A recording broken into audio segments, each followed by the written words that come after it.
Bonjour à tous et à toutes, ici Denoz. Aujourd'hui j'aimerais vous parler d'un animé que j'ai vu il y a un moment et qui m'a beaucoup touché à l'époque où je l'ai vu. Cet animé c'est Sakurasu. Il est à la fois drôle et dramatique et j'adore ce genre de mix dans les animés. Je trouve également cet animé magnifique par rapport au thème qu'il aborde, mais également par sa forme, puisque je trouve que l'animé a un style vraiment particulier. Tout d'abord, laissez-moi vous parler de l'histoire de cet animé. Sorata, qui est donc le héros de l'histoire, se retrouve obligé d'aménager dans l'infâme Sakura Hall de la Sumei High School. Et ce Sakura Hall est en fait un dortoir où résident des habitants excentriques. Et vous imaginez bien que ces derniers vont bouleverser la vie de Sorata. Mais bon, il a quand même du mal à s'intégrer dans la curieuse collection d'habitants. Les résidents du dortoir et donc en parallèle les personnages que l'on va suivre tout au long de l'animé sont composés de Misaki, une fille totalement déjantée, Jin qui est un espèce de playboy, dragueur, Ryonosuke, un programmeur qui vit totalement enfermé dans sa chambre, et une amie de Sorata, Nanami, qui cherche à devenir doubleuse. Au début, Sorata veut tout faire pour sortir de cet endroit bizarre. Cependant, son désir d'échapper au Sakura Hall vacille lorsque Mashiro Shina, une savante artiste de classe mondiale qui cherche à devenir mangaka,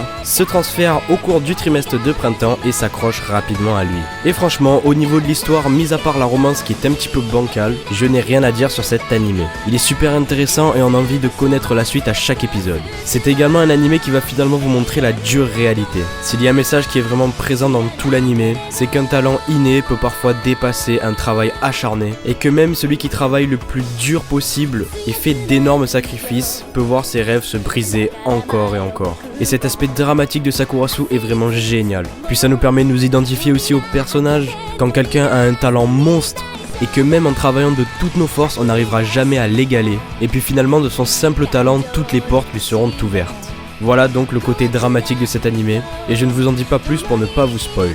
Au niveau des personnages, c'est vraiment très étonnant. On pourrait s'attendre à des personnages de romance comédie classique, mais ici chaque personnage a son histoire, chaque personnage est vraiment très profond et réfléchi, et c'est vrai que parfois on aimerait bien faire partie de leur bande de potes.